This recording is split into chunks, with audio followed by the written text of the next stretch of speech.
When President Trump was asked about the Chinese Communist Party bases located on the island of Cuba, he revealed his plan, which would be to give China 48 hours to remove the bases before he imposed a 100% tariff on all Chinese imports.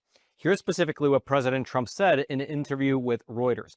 And do please note, this interview was conducted in July of 2023, when Trump was still in the process of running for office and Joe Biden was the sitting president. Quote, "I'd give them 48 hours to get out. And if they didn't get out, I'd charge them a 100% tariff on everything they sell to the United States, and they'd be gone within 2 days. They'd be gone within 1 hour."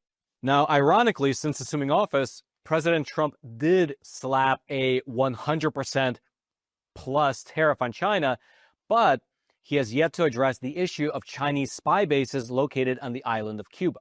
Now, at this point, you might just be thinking to yourself, hold on, there's Chinese bases located on Cuba, just 90 miles off the coast of Florida?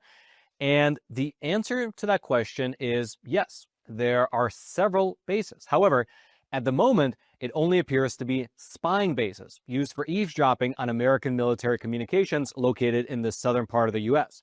However, even back in the year 2023, when Trump answered that question, there was already an active effort being made by the Chinese to convert these spy bases into military bases that could house actual Chinese soldiers. And furthermore, this was not just a small isolated incident. Instead, this Chinese-Cuban joint base setup is actually part of a broader Chinese Communist Party plan called Project 141. And now finally, in the year 2025, it appears that Congress is doing something about it, evidenced by this letter right here that was made public on May 6th. The letter was signed by 5 members of Congress, including the chairman of the Committee on Homeland Security, as well as the chairman of the Select Committee on the Chinese Communist Party. The letter was addressed to the Department of Homeland Security, and it said the following, quote, "Publicly available satellite imagery, open source intelligence, and independent technical analysis strongly indicate that the PRC, the People's Republic of China, is establishing or has already established sophisticated signals intelligence, SIGINT infrastructure in Cuba. The presence of such capabilities just 90 miles from the United States represents a serious and evolving threat to the homeland." They then requested the Department of Homeland Security to give them a classified briefing ASAP on the current status of the Chinese threat over on the island of Cuba. However, even without a classified briefing, we actually already know a lot about these Chinese bases. And so today, let's go through it together. To start with, this whole Chinese-Cuban plot was first exposed in a bombshell report that was published in the Wall Street Journal. The report, which you can see up on your screen, was titled as follows: "Cuba to host secret Chinese spy base focusing on U.S. Beijing agrees to pay Havana several $billion for eavesdropping facility." And in this report, it laid out how Chinese Communist Party officials are negotiating with Cuban Communist Party officials to set up a large spying facility reminiscent of the Cold War. Here's specifically what the article wrote, quote, "China and Cuba have reached a secret agreement for China to establish an electronic eavesdropping facility on the island in a brash new geopolitical challenge by Beijing to the U.S., according to U.S. officials familiar with highly classified intelligence. An eavesdropping facility in Cuba, roughly 100 miles from Florida, would allow Chinese intelligence services to scoop up electronic communications throughout the southeastern U.S., where many military bases are located, and monitor U.S. ship traffic. Officials familiar with the matter said that China has agreed to pay cash-strapped Cuba several $1 billion to allow it to build the eavesdropping station, and that the two countries had reached an agreement in principle." Now, initially, when this was first brought up by the Wall Street Journal, the Biden administration denied that this was true. In fact, when they were first asked about it, you have Mr. Patrick Ryder, who was a spokesperson for the U.S. Pentagon under then Secretary Lloyd Austin. He said the following when asked specifically about this Wall Street Journal report, quote, "I can tell you based on the information that we have that this is not accurate, that we are not aware of China and Cuba developing a new type of spy station. In terms of that particular report, no, it's not accurate."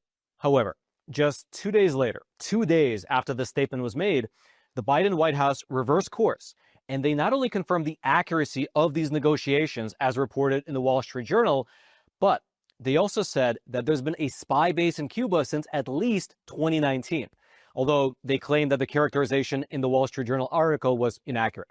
They added the following in a statement when asked about it, quote, This is an ongoing issue and not a new development, and the arrangement as characterized in the reporting does not comport with our understanding. The Chinese government will keep trying to enhance its presence in Cuba, and we will keep working to disrupt it. And I'll quickly mention, just as a personal anecdote, watching this story play out back in 2023 was wild. Basically, on Thursday, the federal government denied that any of this was true, but then by Saturday, they released a statement saying that not only was it true, but that actually it's been an ongoing issue since at least 2019. It was at that point that Reuters had that interview with Donald Trump about the Chinese bases back when he was still running for office, and it was that response of his that I quoted to you earlier, the one where he threatened 100% tariffs on China if they don't get rid of the bases ASAP. Now, with that story confirmed by the federal government, let's look at what was actually uncovered regarding these China-Cuban joint bases.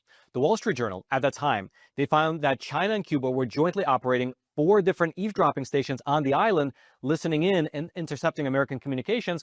And because of Cuba's proximity to Tampa Bay, Florida, those communications almost certainly included military communications. Here's specifically what the Wall Street Journal wrote all the way back in 2023. Quote, using Cuba, roughly 100 miles off the Florida coast, as a base could provide eavesdropping access to U.S. military, commercial, and other communications in the southeast region, where there are dozens of U.S. military bases, as well as the monitoring of military and commercial traffic.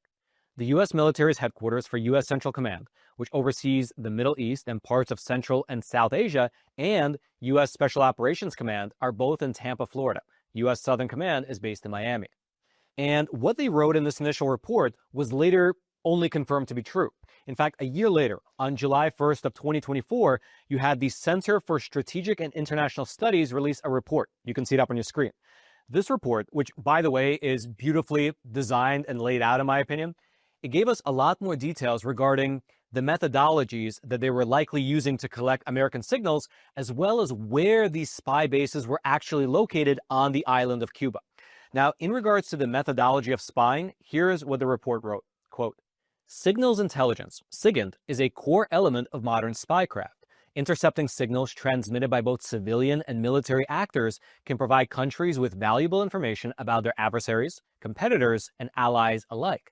Collecting SIGINT is a complex task that requires specialized equipment, namely antennas optimized for the signal characteristics of their targets.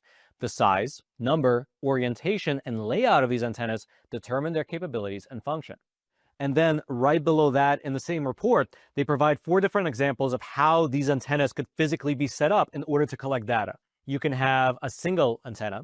You can have 2 synchronized antennas next to each other using a process called beamforming, where they can both basically scan the same area for added effect.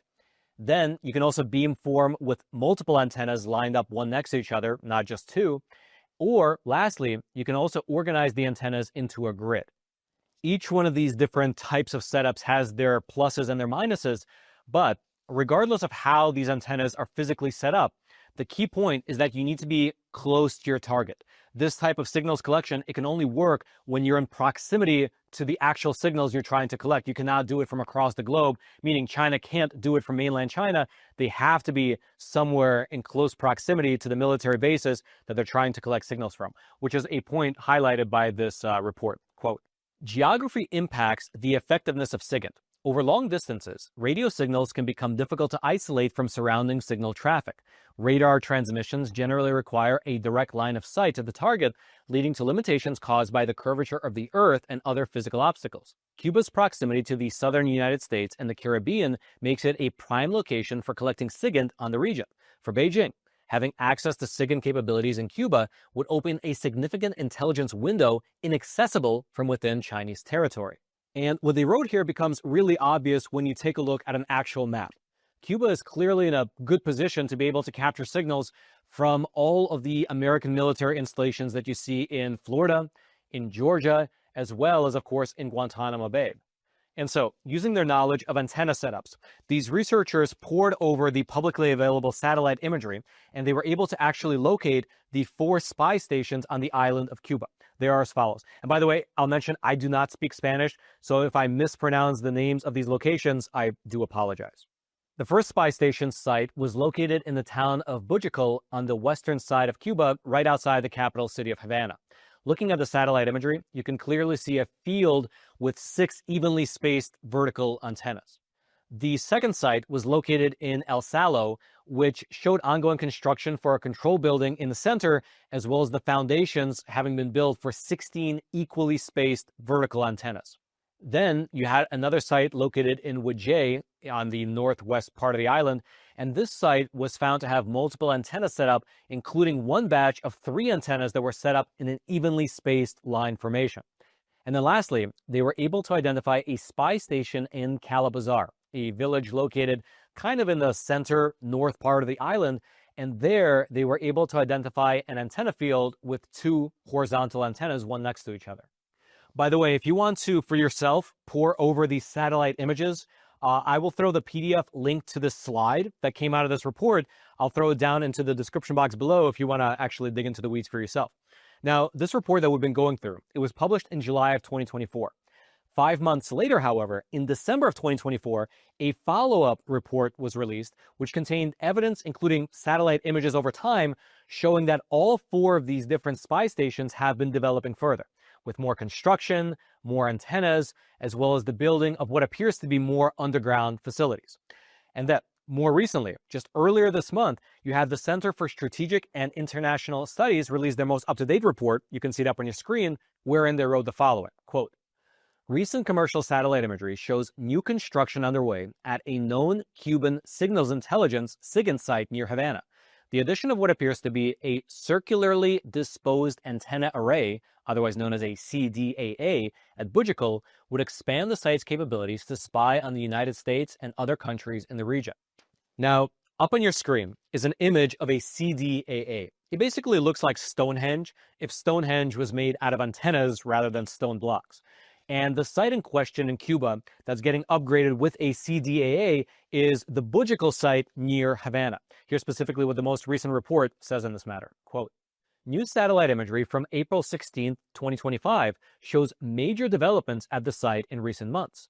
At an existing antenna field on the northern side of the complex, the land has been excavated and 6 pole antennas have been removed. In their place, work is underway to construct a large CDAA. CDAAs are used primarily for high-frequency direction finding, which involves pinpointing the origin of incoming radio signals from as far as 3,000 or even 8,000 miles away. A new CDAA at Bujikal could offer a significantly enhanced capability to monitor air and maritime activity in and around the United States. Interestingly, the Soviets also operated a now abandoned antenna array just outside of the current complex at Bujikal." Meaning, for this site in Cuba, the Chinese might be able to collect not only the signals coming from the southern part of the United States, like Florida and Georgia, but also from as far away as Montana, Arizona, and Washington State. And also, it's worth mentioning that this whole situation in Cuba is not an isolated case. Instead, what the CCP is doing in Cuba very likely is part of a Chinese Communist Party initiative called Project 141. And the reason that we even know about the existence of Project 141 is because of those Discord leaks a few years ago. You might remember how back in 2023, a young member of the Massachusetts Air National Guard, he leaked hundreds of pages of classified military intelligence documents onto Discord. And included among them were files related to the CCP. Here was the Washington Post reporting on Project 141 in a report they did not about Cuba, but rather about a Chinese military site that was at the time being built in the United Arab Emirates. Quote, "Beijing's efforts in the United Arab Emirates are part of an ambitious campaign by China's People's Liberation Army, the PLA, to build a global military network that includes at least 5 overseas bases and 10 logistical support sites by 2030, says one of the documents, which features a map of other planned facilities in the Middle East and Southeast Asia and throughout Africa. Chinese military officials call the initiative Project 141, the leaked materials say. Essentially, the Chinese military is looking to set up shop all across the world. Project 141 sites, they include the following: a Chinese naval outpost in Cambodia, a Chinese military facility over in the United Arab Emirates, which I should mention the US State Department was actually able to put a pause on through backroom negotiations. Then there's the Chinese base over in Djibouti on the Horn of Africa. And of course, you have the base over in Cuba, which the Chinese Communist Party is attempting to expand from a spy base into an actual military outpost. And so, It's amidst this broader push by the CCP to set up locations all around the world, including 90 miles off the coast of Florida, that this congressional letter was written. This is the letter that we mentioned at the top of the episode, wherein you have several congressional committee chairmen requesting the Department of Homeland Security to give them an immediate classified briefing on what is actually taking place in Cuba. Now, what that classified briefing might show, I obviously have no idea.